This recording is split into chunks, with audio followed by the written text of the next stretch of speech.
Hello guys, আশা করি আপনার সবাই ভালো আছেন, সুস্থ আছেন। আমিও ভালো আছি, সুস্থ আছি। সেই সাথে বিকেটিক্স ইউটিউব চ্যানেলের পক্ষ থেকে আপনাদেরকে জানাই সুস্বাগত। আমি আমার নতুন জীবনের পথ চলা এই ইউটিউব চ্যানেলের মধ্যে দিয়ে শুরু করলাম। অর্থাৎ আমার এই চ্যানেলে ফেসবুক, ইউটিউবের বিভিন্ন টেকনিক্যাল ইস্যু এবং অন্যান্য ইস্যু নিয়ে আমি কথা বলবো, যা আপনাদের অনেক উপকার লাগবে। এবং যদি আপনাদের এতটুকু ভালো লাগে তাহলে আমার পাশে থাকবেন এবং আমাকে দোয়া করবেন, আমাকে সাপোর্ট করবেন। ধন্যবাদ আপনাদের সবাইকে। তো আমরা যারা নতুন ফেসবুক শুরু করেছি, অর্থাৎ যারা একেবারেই নতুন, তারা জানে যে ফেসবুকের কিছু ক্রাইটেরিয়া আছে। সেটা হলো যে আপনাকে বিভিন্ন সাপ্তাহিক চ্যানেল অতিক্রম করতে হবে। তো এর মধ্যে একটা চ্যানেল হলো রাইসিং গেটের লেভেল। এখন রাইসিং গেটের লেভেলটা কী এবং এটি আপনি কীভাবে অতিক্রম করবেন, অনেকে আমার কাছে জানতে চেয়েছে। তো তাদের জন্য ভিডিওটা, পাশাপাশি আপনাদের সবার জন্য।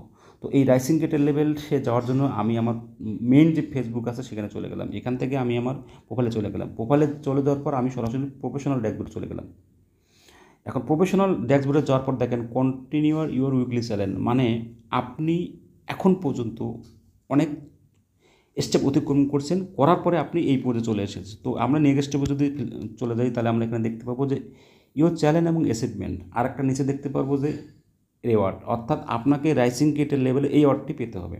তো রাইসিং গেটের লেভেল অতিক্রম করার জন্য আপনাকে এই অর্ডটি পেতে হবে এবং এটি পাওয়ার জন্য কী করতে হবে সেটা নিয়েই আমি কথা বলতেছি। তো আমরা এখানে দেখতে পাচ্ছি যে get recognise for posting contents that original receive strong audience engagement and meets quality standards, মানে আপনি এই অর্ডটি পাওয়ার জন্য আপনাকে নতুন এবং অরিজিনাল কিছু কন্টেন্ট আপনাকে সাবমিট করতে হবে এবং স্ট্রং বেসড, অর্থাৎ আপনার যে অডিয়েন্স আছে তাদেরকে এঙ্গেজমেন্ট দিয়ে স্ট্রং করতে হবে। অর্থাৎ তাদের ভিডিও আপনি দেখবেন, কমেন্ট করবেন, তারা আপনার ভিডিও দেখবে, কমেন্ট করবে, তাহলে আপনার কিন্তু কোয়ালিটিফুল একটা এঙ্গেজমেন্ট চলে আসবে। পাশাপাশি প্রোগ্রেসের ক্ষেত্রে আপনারা দেখতে পাচ্ছেন কি যে 96% রিমেইন আছে। অর্থাৎ আপনি যেদিন এখানে প্রথম শুরু করবেন সেদিন কিন্তু আপনাকে 100% দেখাবে।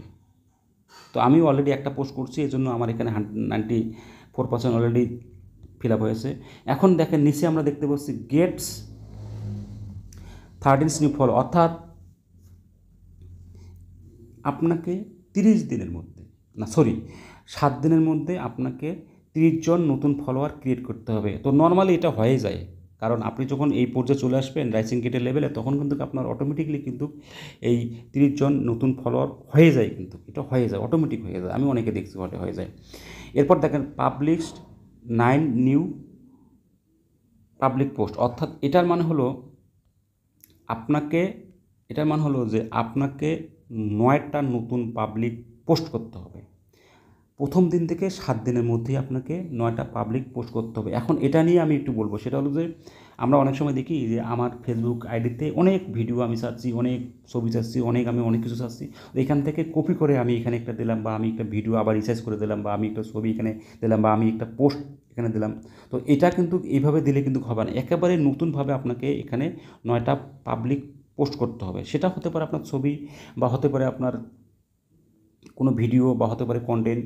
তো এরপর নিচে দেখতে পাচ্ছি যে পাবলিক 4 নিউ পাবলিক, অর্থাৎ আপনাকে রিলস, অর্থাৎ 4টে রিল ছাড়তে হবে নতুন। আপনার 4টে রিল পাবলিশ করতে হবে, সেটা হলো যে প্রথম দিন থেকে 7 দিনের মধ্যে। তো এটা নর্মালিভাবে হয়ে যায়, কারণ আমরা তো রিলস নিয়েই বেশিরভাগ কাজ করি, রিলস ভিডিও বেশি ছাড়ি টুকটাক। তো 4টা পাবলিক রিলস আপনাকে সপ্তাহের মধ্যে ছাড়তে হবে, তাহলে কিন্তু এটা এই ক্রাইটেরিয়া ফিল আপ হবে। তবে নর্মালিভাবে এটা কিন্তু হয়ে যায়। আরেকটা দেখেন নিচে দেখেন যে 14টা রিপ্লাইস টু 14 কমেন্ট, অর্থাৎ আপনাকে 14টা কমেন্ট রিপ্লাই করতে হবে। মানে হলো আপনি যে আপনার ভিডিওগুলো ছাড়তেছেন, বা আপনার ছবি ছাড়তেছেন, বা আপনার যে পোস্টগুলো ছাড়তেছেন, তো এখানে তো আপনাকে 7 দিনের মধ্যে অনেক সে কমেন্ট করবে না। তো আপনি করবেন কি, 14টা কমেন্ট রিপ্লাই দিবেন। অনেকে বললো যে ভাই কেমন আছেন, আপনি বললেন যে ভাই ভালো আছি। অনেকে বললো যে ভাই খাওয়া হয়েছে, না ভাই এইভাবে আপনাকে তো নর্মালিভাবে এটা কিন্তু হয়ে যায়। এটা কিন্তু রিপ্লাই কমেন্ট, কারণ আপনি যখন একটা পর্যায়ে চলে আসবেন তখন কমেন্টে কিন্তু বন্যা হয়ে যাবে কিন্তু।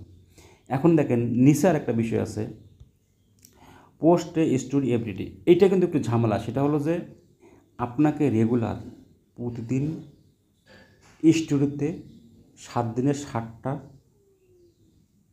পোস্ট, ছবি যেটাই আপনি দেন না কেন আপনার স্টোরিতে কিন্তু পাবলিশ করতে হবে। অনেক সময় আমরা ভুলে যাই, এজন্য আমরা আমাদের যে শেয়ার অপশানটি আছে, আমরা যখনই কোনো ভিডিও বা আমরা কোনো কন্টেন্ট বা পোস্ট আমরা ছাড়বো, তখন কিন্তু আমরা এই শেয়ার অপশানটা চালু করে রাখবো। শেয়ার অপশান চালু করে রাখলে অটোমেটিকলি আমার স্টোরিতে কিন্তু চলে যাবে কিন্তু আমার সেই পোস্ট ছবি ভিডিওটি। এই ছিল আজকের কথা। ধন্যবাদ আপনাদের সবাইকে। যদি ভিডিওটি একটু ভালো লাগে তাহলে আমার পাশে থাকবেন এবং আমাকে সহযোগিতা করবেন, আমাকে হেল্প করবেন।